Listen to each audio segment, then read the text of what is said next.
Baik, Assalamualaikum warahmatullahi wabarakatuh. Perkenalkan, saya Nisa Nafisa dengan NIM 2223031020005. Di sini saya akan mempresentasikan proposal yang telah saya buat dengan judul Keperawatan Pasien Post-Operasi Apendisitis dengan Nyeri Akut yang mendapatkan terapi nafas dalam di RSUD Bangil dengan dosen pengampu mata kuliah metodologi penelitian Nur Syaifuddin Kurnianto, SKEP MKEP. Di sini saya akan membahas tiga bab. Yang pertama, bab satu pendahuluan, bab dua tinjauan teori, dan bab tiga metodologi penelitian. Pendahuluan. Apendisitis merupakan proses peradangan pada usus buntu atau umbul cacing yang disebabkan oleh infeksi. Apendisitis akan berpotensi menyebabkan komplikasi serius jika tidak segera mendapatkan tindakan pembedahan. Skalanya berdasarkan data World Health Organization atau WHO, angka kejadian apendisitis pada tahun 2010 mencapai 21.000 jiwa. Data Kementerian Kesehatan Republik Indonesia Kemenkes, prevalensi apendisitis Indonesia mengalami peningkatan di setiap tahunnya. Di 2016 terdapat 65.755 jiwa, 2017 75.601 jiwa, dan 2018 Indonesia menempati peringkat keempat dengan 28.040 jiwa yang dirawat inap. Kronologi apendisitis sendiri, apendisitis merupakan proses peradangan pada usus buntu atau umbai cacing yang disebabkan oleh infeksi. Apendisitis terjadi karena adanya obstruksi lumen appendix, umumnya oleh fekalit, hiperplasia, jaringan limfoid, tumor, dan infeksi. Kemudian, obstruksi menyebabkan penumpukan sekresi mukus dan bakteri yang meningkatkan tekanan intraluminal, mengganggu aliran darah, dan memicu peradangan. Kemudian, iskemia jaringan infak dan gangren diikuti invasi bakteri ke dinding appendix. Hal ini menyebabkan nyeri periumbilikal. Kemudian nyeri berpindah ke kuadran kanan bawah atau titik McBurney saat perineum parietal teriritasi. Kemudian dilakukan tindakan pembedahan appendektomi yang bertujuan untuk mencegah komplikasi seperti peritonitis. Dan kemudian terjadinya nyeri akut setelah dilakukannya tindakan pembedahan appendektomi. Solusi yang diberikan, intervensi utama yang dapat diberikan menurut SIKI PPNI 2018 adalah manajemen nyeri. Salah satu intervensi pada manajemen nyeri yang dapat dilakukan kepada pasien apendisitis dengan nyeri akut yaitu teknik non-farmakologis.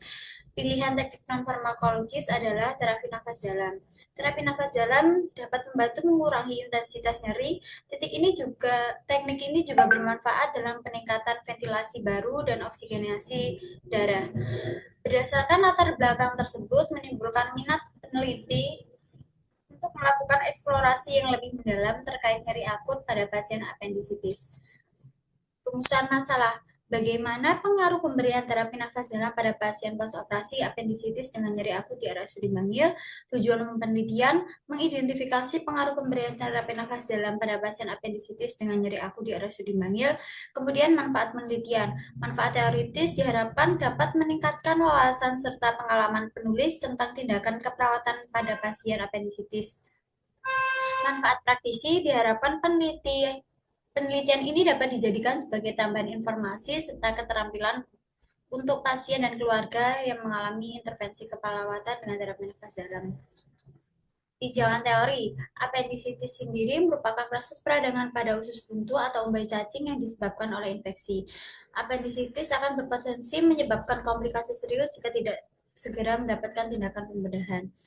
Apendisitis biasanya ditandai dengan rasa nyeri awal di sekitar umbilikus atau area periumbilikus yang sering disertai mual dan muntah.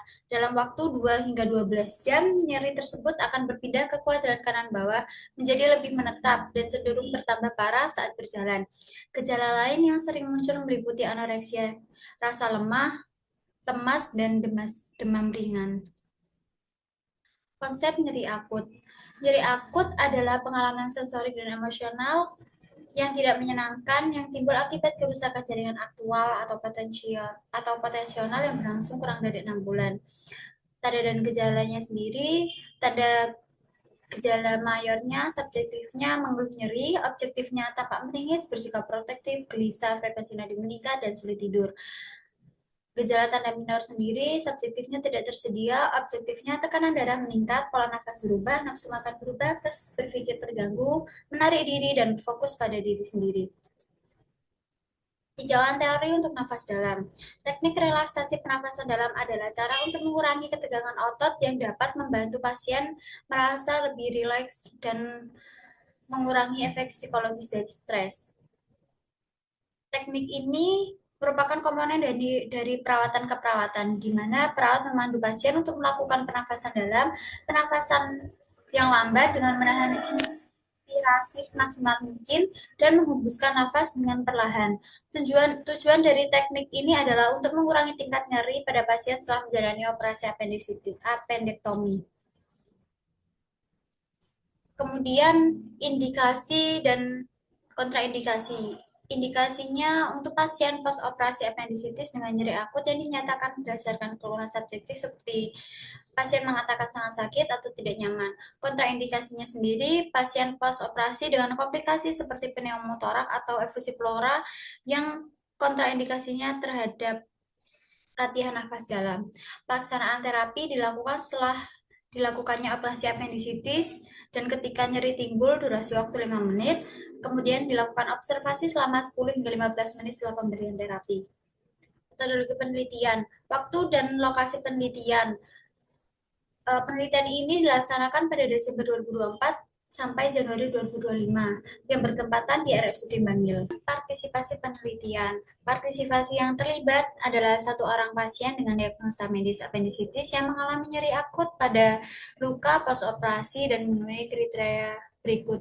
Yang pertama, kriteria inklusi memenuhi minimal 5 dari 6 tanda gejala berikut, yakni mengeluh nyeri, tampak meringis, bersikap protektif, gelisah, frekuensi nadi meningkat, sulit tidur. Kemudian untuk pasien post-operasi appendicitis yang mengeluh memiliki rasa sakit dan tidak nyaman. Kemudian pasien dalam kesadaran penuh atau kompos mentis, pasien yang mampu berkomunikasi menggunakan bahasa Indonesia secara verbal, bersedia menjalani partisipasi dan menandatangani inform consent. Kriteria eksklusi yaitu untuk pasien yang memiliki riwayat gangguan pernafasan kronis seperti asma berat atau BPOK, pasien post-operasi dengan komplikasi seperti pneumotorak atau efusi pleura yang kontraindikasinya terhadap latihan nafas dalam, kemudian pasien yang tidak sadar atau tidak kompos mentis, pasien dengan gangguan verbal, gangguan pendengaran, atau gangguan kognitif yang dapat menghambat pemahaman dan pelaksanaan teknik pernafasan dalam, serta pasien yang menolak terapi atau tidak bersedia menandatangani inform consent. Untuk prosedur penelitian sendiri, proposal ini penelitian dibuat, kemudian mengurus perizinan laik etik ke KEPK dan ke LP2M, kemudian KEPK menerbitkan sertifikat laik etik dan LP2M menerbitkan surat izin pengambilan data. Kemudian setelah sertifikat terbit, kita mengajukan permohonan izin pengambilan data dan laporan tugas akhir kepada Direktur RSUD Bangil Kabupaten Pasuruan, kemudian mengajukan izin kepada Kepala Ruangan, menentukan partisipan sesuai kriteria inklusi dan eksklusi, dan kemudian pemberian terapi nafas dalam. Setelah itu, observasi akhir sesuai ketercapaian kriteria hasil dan melakukan analisa data dan pembahasan. Desain penelitian sendiri menggunakan studi kasus explanatory, pengumpulan data melalui wawancara, observasi, dan dokumentasi. Alat atau instrumen penelitian menggunakan lembar observasi SDKI dan lembar observasi SLKI. Metode analisis dilakukan dalam beberapa cara, diantaranya mendengarkan kondisi pasien secara faktual sesuai fokus studi, mendeskripsikan implementasi yang dilakukan terhadap subjek studi kasus, mendeskripsikan masalah-masalah atau respon pasien yang muncul dari subjek studi kasus selama pengelolaan kasus, kemudian mendeskripsikan hasil dan dari implementasi yang dilakukan terhadap subjek studi kasus. Menurut KEPKKN Kemenkes RI 2017, prinsip etik yang dilakukan yaitu meliputi nilai sosial, nilai ilmiah, pemerataan beban dan manfaat, resiko, rujukan atau eksploitasi, kerahasiaan dan privasi, dan persetujuan setelah penjelasan. Terima kasih, kurang lebihnya mohon maaf. Wassalamualaikum warahmatullahi wabarakatuh.